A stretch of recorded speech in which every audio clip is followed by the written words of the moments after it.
Pushpa 2 release సమయంలో ప్రారంభమైన Allu versus Telangana government issue ఏదైతే అది కంటిన్యూ అవుతున్నట్టుగానే కనిపిస్తుంది. అందులో భాగంగానే మనం చూస్తున్నాము అల్లు అరవింద్కి సంబంధించిన బిజినెస్ పార్కులో ఒక పెంట్ హౌస్ అదనంగా నిర్మించారు, దాన్ని ఎందుకు కూల్చకూడదో చెప్పండి అంటూ ఒక నోటీస్ సర్వ్ చేసిన పరిస్థితి ఉంది. ఆ సందర్భంలో వాళ్ళు చెప్పిన డైలాగులు ఏంటంటే, జిహెచ్ఎంసీ చాలా స్ట్రాంగ్గా ఉంది, ఎక్కడైనా అక్రమ నిర్మాణాలు ఉన్నాయంటే వాటిని కూల్చివేసేందుకు అవసరమైన చర్యలు తీసుకుంటాం, దాంట్లో పేదవాళ్ళు పెద్దవాళ్ళు అనేం సంబంధం ఉండదు, ఖచ్చితంగా చేసేస్తున్నాము అని. అసలు జోక్ ఏంటంటే, ఈరోజు హైదరాబాద్లో ఉన్న 90%, మేబీ 85 to 90% ఏ అపార్ట్మెంట్ తీసుకున్నా సరే ఇలా అనాథరైజ్డ్ ఫ్లోర్స్ అన్నవి ఖచ్చితంగా ఉంటున్నాయి. ఒక పెంట్ హౌస్ కట్టుకోవడం అన్నది ఆల్మోస్ట్ ప్రతి ఒక్కరూ తమ హక్కుగా భావిస్తున్నారు. కట్టుకుంటే ఏం కాదు, పెంట్ హౌస్ కట్టేసుకోవచ్చు అనే టైప్లో. అలాంటిది ఎవ్వరికీ లేని సమస్య, ఎవరి మీద రాని ఈ బాధ కేవలం అల్లు అరవింద్కు సంబంధించిన, అల్లు అర్జున్ సంబంధించిన కుటుంబం మీద ఎందుకు వస్తుంది అన్నది ఇప్పుడు అసలైన ప్రశ్న. మీకు కోపం వచ్చింది, అల్లు అర్జును పుష్ప 2కు సంబంధించిన ప్రోగ్రాంలో రేవంత్ రెడ్డి పేరు చెప్పడం మర్చిపోయారు. దానికి అనుగుణంగానే ఆ తర్వాత ఆయన అరెస్ట్ చేయడము, అరెస్ట్ అయిన తర్వాత కోర్టు బెయిల్ ఇచ్చిన తర్వాత కూడా అదే పనిగా లేట్ చేసి మరి ఒక రాత్రి పెట్టారన్నది ప్రజల్లో చాలామంది ఇదే భావన ఉంది.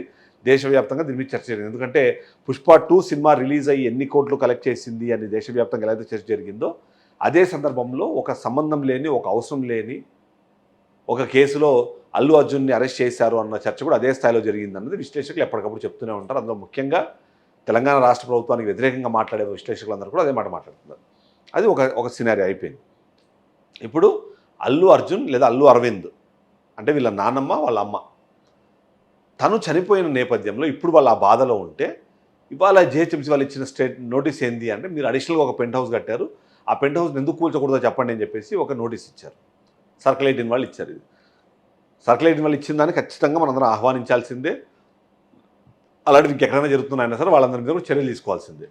కానీ చర్యలు తీసుకునేంత పరిస్థితి వాళ్ళు నిజంగానే జిహెచ్ఎంసీలో ఉందా?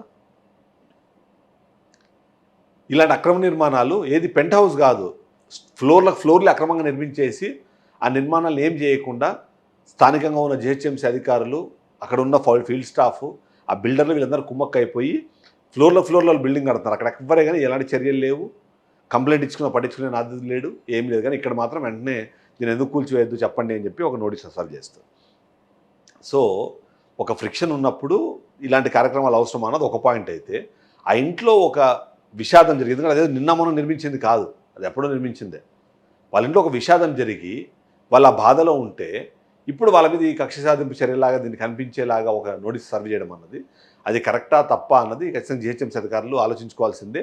ఇలాంటి కార్యక్రమాలు జరుగుతున్నప్పుడు వీటిని ఖండించాల్సిన, లేకపోతే ఇలాంటి వాటిని నిర్వహించాల్సిన అవసరం ఉన్న ప్రభుత్వం దీని మీద ఉదాసీనంగా వ్యవహరించడం అనేది కూడా ఇక్కడ చర్చనీయాంశంగా మారుతుంది. అంటే అల్లు వర్సెస్ రేవంత్ రెడ్డి లేదా Allu Arjun family versus Telangana government continue అవుతోంది.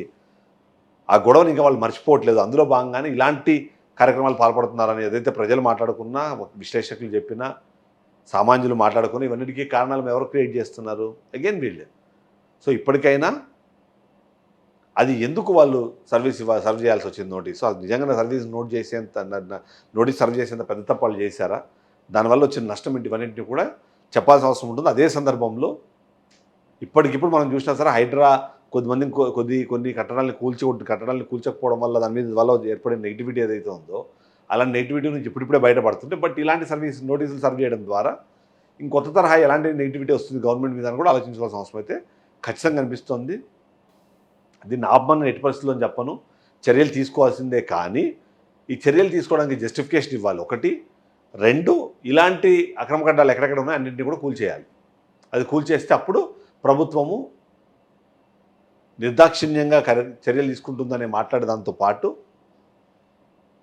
ఎలాంటి భావభేదాలు లేకుండా కూడా నిర్ణయాలు తీసుకుంటుందనే మాట ప్రజల నుంచి వినిపించే అవకాశం మనకు కనిపిస్తుంది. Thank you.